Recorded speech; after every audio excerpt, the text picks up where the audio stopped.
कहीं न जा आज मत कहीं जा फिर मिले ना मिले ए पल ए समा। दोस्तों গ্রামাটিক্যাল ফাংশন যদি না বুঝো, এই সুযোগ যদি না তুমি কাজে লাগাও, তাহলে তুমি জীবনে কিছুই করতে পারবে না। সুতরাং তোমাকে পদক্ষেপ ফলো করতে হবে আর একদম গ্রাউন্ড লেভেল থেকে বুঝতে হবে, তাহলে তুমি একসময় তুমি শিখে গেছো কখন। ঠিক না? চলো আমরা শুরু করে দিই।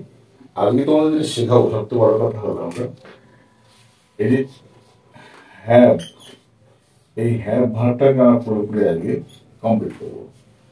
এই হ্যাভ ভার্বটা কি, আসলে কি হ্যাভ ভার্বটা, তাই না? এটা আমরা কমপ্লিট করবো। চলো, যদি আমরা হ্যাভ ভার্বটাকে ভাগ করি, আমরা তিনটে ভাগে ভাগ করি। একটাকে বলছি আমরা হ্যাভ, একটাকে বলছি হ্যাজ, একটাকে বলছি হ্যাড। এই দুটো যখন আমরা হচ্ছে এটা হলো প্রেজেন্ট টেন্সে কাজ করছি, প্রেজেন্ট টেন্সে কাজ করছে, এটা পাস্ট টেন্সে কাজ করছে। ঠিক আছে? যদি আমরা প্রেজেন্ট টেন্স পাস্ট টেন্স দেখি, তাহলে এখানে দেখো, এখানে হ্যাজ আর হ্যাভের মধ্যে দেখি পার্থক্যটা বুঝিয়ে দিই। যদি সাবজেক্ট, সাবজেক্ট যদি কে হয় তোমার দেখো, যদি সাবজেক্ট আই হয়, উই হয়, দে হয়, তারপরে তোমার ইউ হয়, আর প্লুরাল নাম্বার, প্লুরাল নাম্বার যেমন বয়েজ। ঠিক আছে? এরপরে কি হবে, সবসময় হ্যাভ বসবে। I have, we have, they have, you have. Plural number কি হতে পারে দেখেন, এর উদাহরণটা এটা, তাহলে দ্য বয়েজ হ্যাভ। এরপরে হ্যাভ বসে, তাহলে হ্যাভটা দেখে নিন কেউ দেখো, হি হ্যাজ, she has, আচ্ছা it has, this has, that has, আর থার্ড পার্সন সিঙ্গুলার এই নাম্বার থাকবে, তারপরে কি বসে, হ্যাজ বসে। যেমন কিরকম বলতে পারে দেখো, দ্য বয় হ্যাজ। এটা কোথায় আমরা হ্যাজ লিখবো, হ্যাভ লিখবো, বুঝে গেছি আমরা। ঠিক না? তোমরা হ্যাজ লিখবো, হ্যাভ লিখবো কোথায় আমরা বুঝে গেছি। তাহলে হ্যাড, হ্যাড সবার পরেই বসে, এর কোনো নিয়ম নেই, সবার পরেই বুঝতে পারে হ্যাড। ঠিক আছে? কারণ তারা কি শিখলাম, হ্যাঁ এরা এক ভাই, দুই ভাই, তিন ভাই। এই 3 নম্বর ভাই এরা কারোর সঙ্গে মিশবে না, এই একা স্বাধীন। ঠিক আছে? এদের সঙ্গে এই পাঁচটে কাজ করবে, সবার পরে হেড বসে। একটু ক্লিয়ার? চল দেখি, ফলো করি আমরা। দেখো, যদি আমরা দেখি যে হ্যাপটা আসলে লিখছি কি করে, হ্যাপের পার্থক্য বুঝি না আমরা। আগে বুঝে রাখবো, দেখো আমরা হ্যাপটা লিখবো কেন, কেন হ্যাপ লিখবো। হ্যাপ আর হ্যাবের, হ্যাজ বা অ্যামিজারের সঙ্গে পার্থক্যটা কোথায়, এই বেসিক পার্থক্য বুঝো। তুমি দেখি এখানে পার্থক্যটা দেখে রাখো।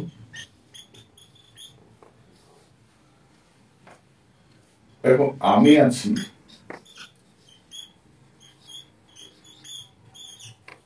আমার আছে। যখন ধরো এখানে র বিভক্তি, র বিভক্তি যখন থাকবে কার সাথে, সাবজেক্টের সঙ্গে থাকবে। যখন র বিভক্তি থাকবে তখন তার সঙ্গে কি বসতে হয়, তখন দেখতে হয় হ্যাঁ বসে, তখন হ্যাঁ অথবা হ্যাঁ বসে। যেমন আমার আছে, তাহলে কি হবে, আই হ্যাভ। তার আছে কি হবে, হি হ্যাজ। দেখেছো এখানে পার্থক্যটা বুঝো, বেসিক পার্থক্যটা কেন হচ্ছে। এখানে আমি আছি, আই অ্যাম। আমি কেমন আছি, আমি এখানে বল ভালো আছি, তাহলে আই এম ফাইন। এখানেও আছি, এখানেও আছি, এখানেও আছি, এখানে আছে অর্থে, এখানে আছে অর্থে। তাহলে এখানে পার্থক্য দেখো, এর সঙ্গে সাবজেক্ট, এর সঙ্গে বিভক্তি হবে না। যদি না হয় তাহলে হবে বিভার্বের কাজ করবে, আর অভিভাবে থাকলে হ্যাঁ ভার্বের কাজ করবে, আর ভার্বের কাজ করবে। ক্লিয়ার? চলো আমরা ব্যবহার করে দেখি কেন হচ্ছে। এবার আমরা এই কনসেপ্টটি ক্লিয়ার থাকলে তুমি সব করতে পারবে।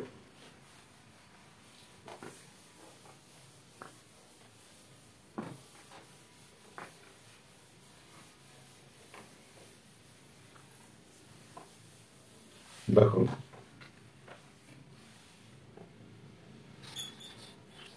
use one,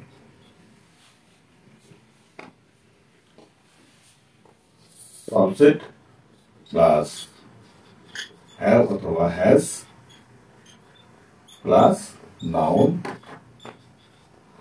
বা এখানে বাংলায় বলে এখানে কর্তা, এখানে has have, এখানে যা আছে তার নাম। গোদা বাংলায় শিখো, সহজে শিখে যাবে। তো কি হবে দেখো, আমার একটা পেন আছে, I have a pen। তাহলে সাবজেক্ট লিখবো, আর এখানে দেখো সাবজেক্টের সঙ্গে কর্তার সঙ্গে কি মশা লাগবে, র, এই বিভক্তি তোমাকে থাকতে হবে কর্তার সাথে, ঠিক আছে। এবার আমি থেকে আমার হয়েছে, মানে আমি এর সঙ্গে রজ হয়ে কি হলো আমার, র বিভক্তি হচ্ছে, আমার একটা পেন আছে, ঠিক আছে। এটাকে যদি তুমি অন্যভাবে করো, তুমি যদি বলে ধরো রামের 2 ছেলে আছে, দেখো রামের সঙ্গে অবিভক্ত আছে, কিন্তু রাম হ্যাজ 2 sons, বলতে পারলে। তাহলে এই স্টাইলে তুই যত রকম বাক্য পারবি সেগুলো করে ফেলবি, কোথায় বেঁধে গেলে কমন বাক্স আছে বলবে, অবশ্যই ক্লিয়ার করো। তার আগে এই চ্যানেলটি সাবস্ক্রাইব করা না থাকে অবশ্যই সাবস্ক্রাইব করো, তোমার সমস্ত কোশ্চেনের মীমাংসা আমি করবো। ওকে, চলো ইউজ ওয়ান তো আমরা শিখে গেলাম।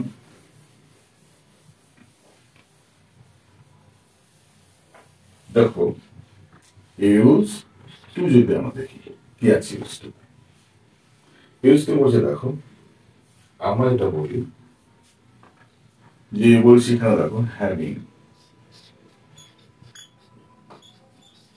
এই যে হ্যাভিংটা কত রকম ব্যবহার করতে পারি আমরা, কত রকম ব্যবহার করতে পারি আমরা। যেই দেখি হ্যাভিং আমরা 1 নম্বর দেখি পার্টিসিপল হিসেবে করতে পার্টিসিপল হিসেবে করতে পারি। এখানে হ্যাভিং মানে থেকে বা পেয়ে, ঠিক আছে। একটা সুযোগ পেয়ে সে তার সঠিক ব্যবহার করলো, একটা সুযোগ পেয়ে, আগে পেয়ে যাচ্ছে having a chance, he uses its proper use,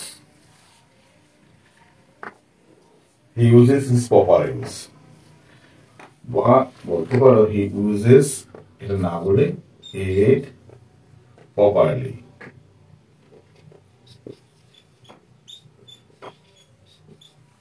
ঠিক আছে,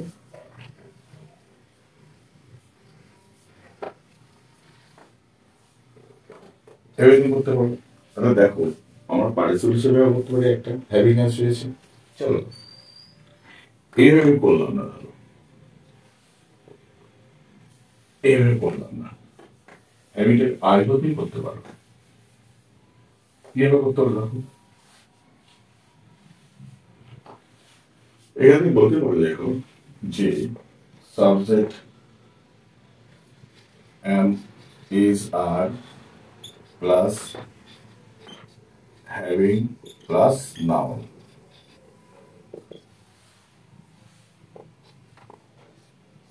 সে একটা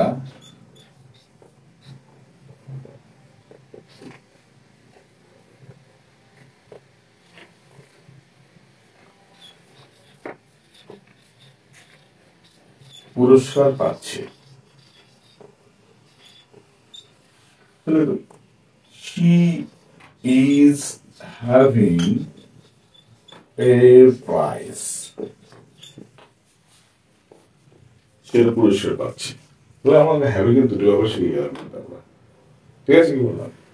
চলো আমরা কোনো জায়গা বাদ বাদ ওনার যে জায়গাতে আমরা কিছু করতে পারবো না, সমস্ত জায়গাগুলোকে আমরা পাঞ্চ করবো, যেন আমাদের কোনো রকম অসুবিধা না হয়।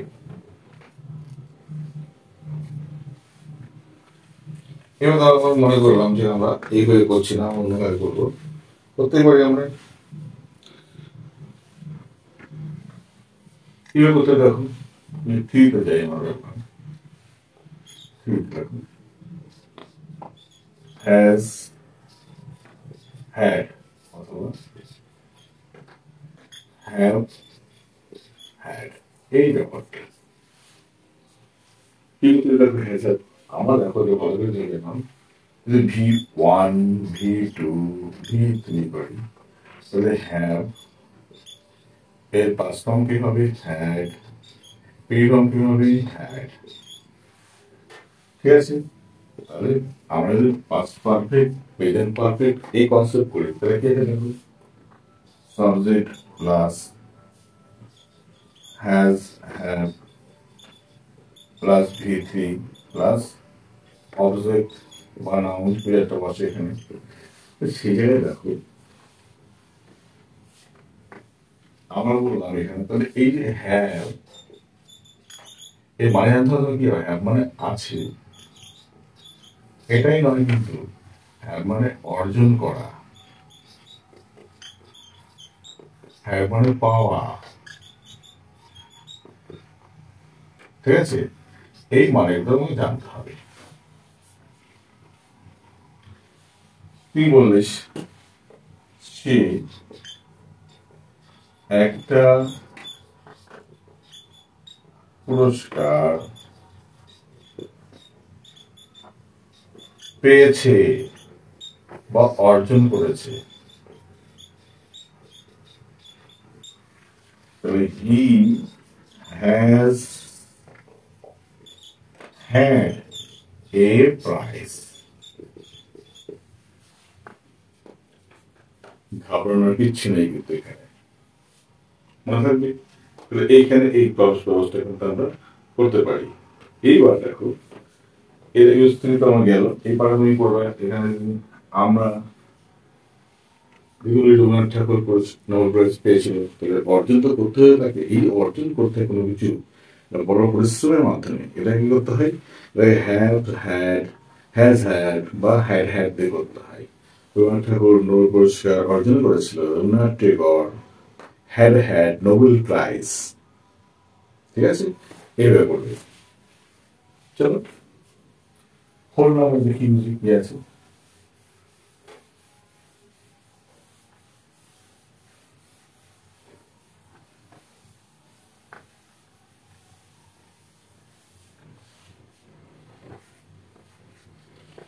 দেখো আমরা বলি হ্যাজ বিন বা হ্যাভ বিন বলি, এর দুটো মানে, কিন্তু এর দুটো মানে। তুমি মডার্ন দেখি একটা একটা হলো অবস্থান করা,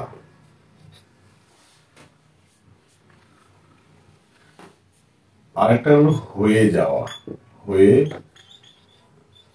যাওয়া। এটা 1 নম্বর ব্যবহার, এটা 2 নম্বর ব্যবহার। এ হ্যাজ বিন, হ্যাভ বিন। কিরকম দেখো পার্থক্য বোঝাই।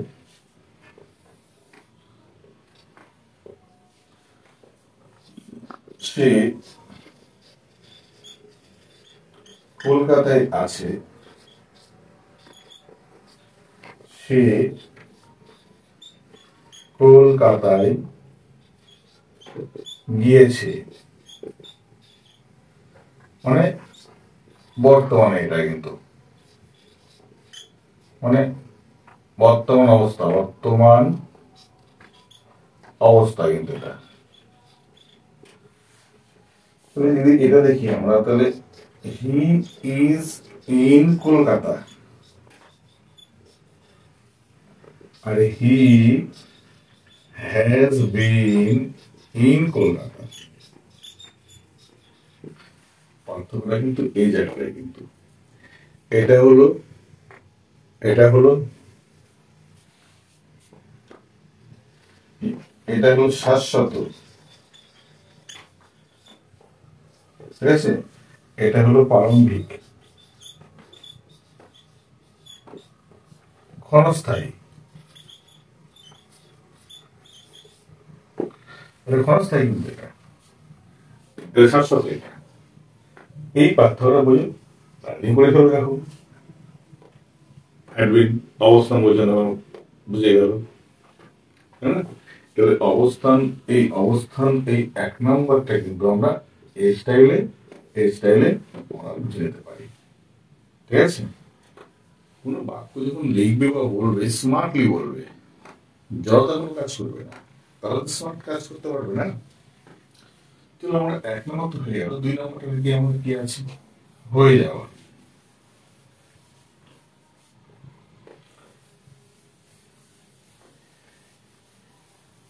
কিরকম দেখো, সে একজন পুলিশ অফিসার হয়েছে, হয়েছে তাহলে হি has bin A police officer, he has bin A police officer, ঠিক আছে? সে একজন, আবার তিনি বলবে সে বা রাম এখন সুস্থ হয়ে গেছে, রাম হ্যাজ বিন ফিট। এখন নাও প্লাস লাগাতে পারো, এখানে লাগাতে পারো, শেষে লাগাতে পারো, তাহলে হয়ে গেল। হ্যাজ বিন, হ্যাভ বিন দুটো কনসেপ্ট ক্লিয়ার তোমার করে দিলাম, জীবনে তোমার সমস্যা দেখা দেবে না। প্র্যাকটিস করো, বেড়ে গেলে আমাকে বলো, আমি আছি তো। চলো ইউজ 5 দেখবো আমরা কি আছে।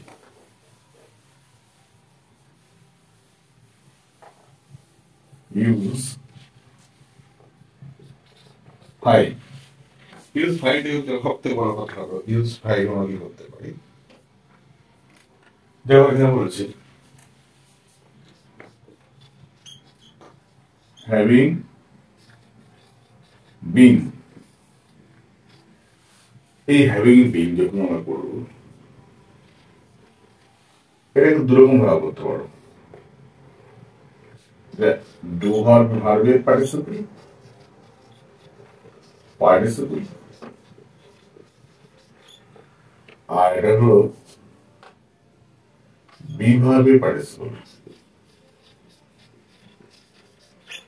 এরকম দেখো,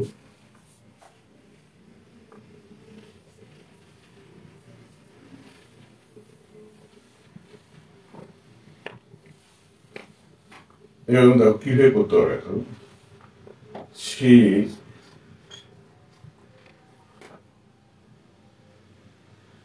এখানে 10 বছর থাকার কারণে সবার পরিচিত। দেখো তাহলে 10 বছর থাকার কারণে, 10 বছর, কয় বছর, 20 বছর, 2 ঘন্টা, 3 ঘন্টা, প্রেজেন্ট পারফেক্ট কন্টিনিউয়াস বা পাস্ট পারফেক্ট কন্টিনিউয়াস মোদ্দা কথা করতে হয়, তাই না? তাহলে আমরা এখানে কি করবো? হ্যাভিং বিন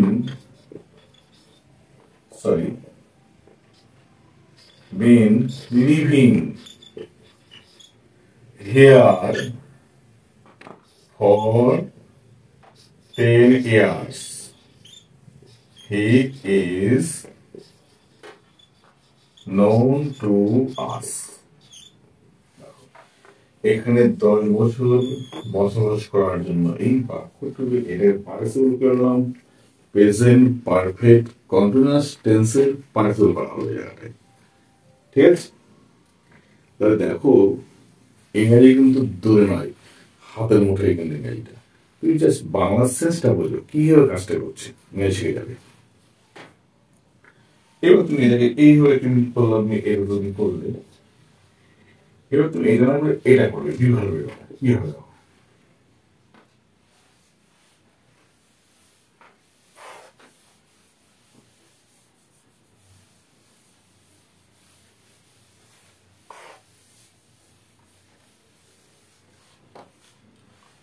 কলকাতায় থাকার সুবাদে সে আমার পরিচিত। দেখো হ্যাভিং বিন ইন কলকাতা, এই অবস্থা বলেছিলাম না আমরা আগে, অবস্থান রত অবস্থা বুঝাতে হ্যাভিং বিন ব্যবহার করতে হয়। Having been in Kolkata, he is familiar to me. Clear? সুতরাং এইবার তুমি সুবাদে বলছি জায়গাটায়, তাহলে এখানে একটা লাগিয়ে দাও। তাহলে কি করতে হবে? On account of having been in Kolkata. এটা করলে তোমার আরো স্মার্ট ইংলিশ তৈরি হয়ে যাবে। যত স্মার্ট তুমি নিজে চাইবে তত স্মার্ট তুমি নিজে তৈরি করতে পারবে। চলো দেখো আমরা বলছি 5 নম্বর ব্যবহার, কিন্তু 5-6 রকম হয়ে যাচ্ছে, একটার মধ্যে 2-3টে করে ভাগ হয়ে যাচ্ছে, কিন্তু থাকছে না কিন্তু একটা রকম ব্যবহার। এবার আমরা দেখবো যে হ্যাভিংটাকে আরো কত রকম ভাবে ব্যবহার করা যায়। দেখো বললাম হ্যাজ গট বা হ্যাভ গট, ঠিক আছে? এই হ্যাভ গট বা হ্যাজ গট যেটা বলি, এটা অধিকার সূত্রে পাওয়া। সেই ক্ষেত্রে আমরা কি করি? হ্যাজ গট বা হ্যাভ গট থেকে আমরা এরকম দেখো, সে একটা বাইক পেল,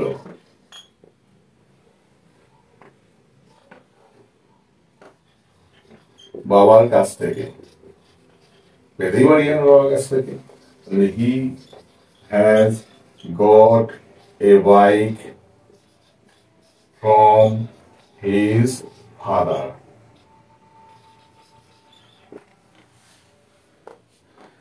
ঠিক আছে? এবং he has got a chance, সেটা সুযোগ পাওয়ার তার দরকার ছিল, প্রয়োজন ছিল, তাই সে হ্যাজ গটটা আমার লিখতে পারলাম কিন্তু জায়গাটায়। ঠিক আছে? কি বললাম? হ্যাভ গট অধিকার সূত্রে বা দাবি ক্ষেত্রে, দাবি, সেক্ষেত্রে হ্যাজ গট বা হ্যাভ গটটা আমরা ব্যবহার করে থাকি। চলো আমরা পরের ব্যবহারটা দেখি কি আছে।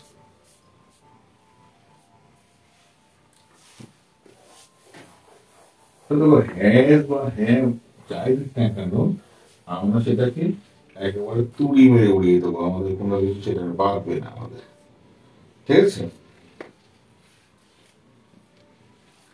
এবার দেখো আমরা যে যেটা করে থাকি, যে হ্যাজ বা হ্যাভ বার কখনো করি আমরা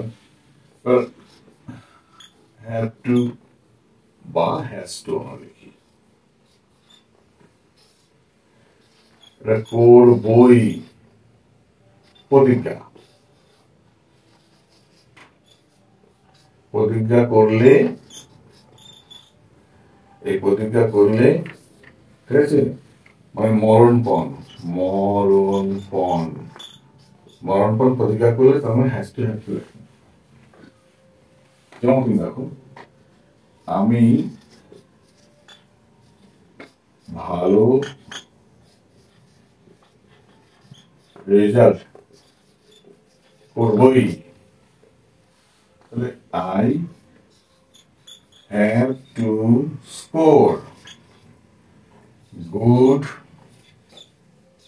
মার্ক, গুড মার্ক হলো best mark, the best mark,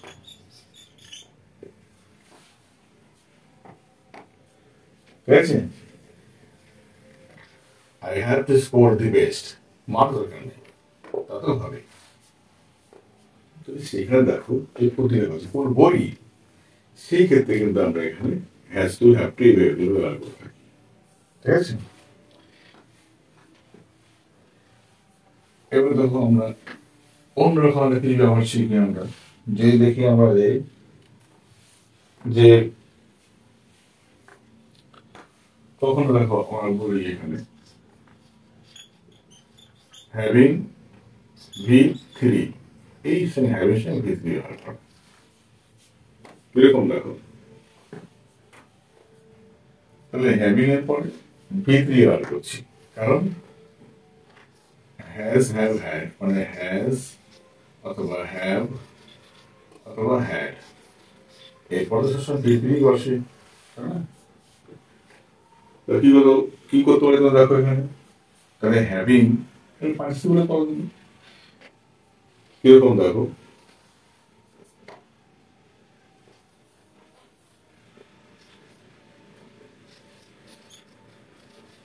পুরস্কার অর্জন অর্জন করে সে ভীষণ খুশি, তাহলে অর্জন করে, তাহলে হ্যাভিং HAVING, যে হ্যাভিং কি হবে, ওন দ্য প্রাইজ, যে উইন থেকে ওন আসছে এখানে, এটা হলো V3, the prize, he is happy, তাহলে আমরা এই স্টাইলে কিন্তু আমরা করতে পারি কাজগুলো, having won the prize he is happy, তাই না। তাহলে দেখো আমাদের কিন্তু হ্যাভিংটা যে কত প্যাটার্নের হতে পারে, কত রকমের হতে পারে, সেই পার্টগুলো তোমরা কিন্তু মনোযোগ সহকারে খাতা পেন রেডি করে নিয়ে ক্লাস করতে বলবে। এবার দেখো আমরা যে কখনো আমরা করে থাকি যে ধরো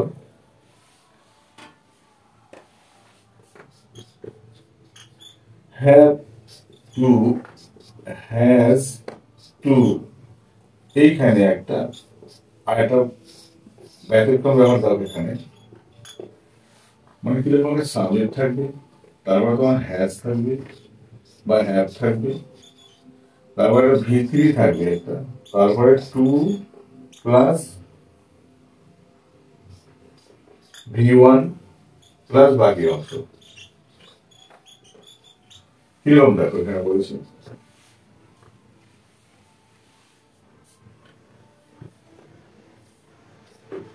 আমি অঙ্ক করব বলে মনস্থির করেছি। তাহলে আই হ্যাভ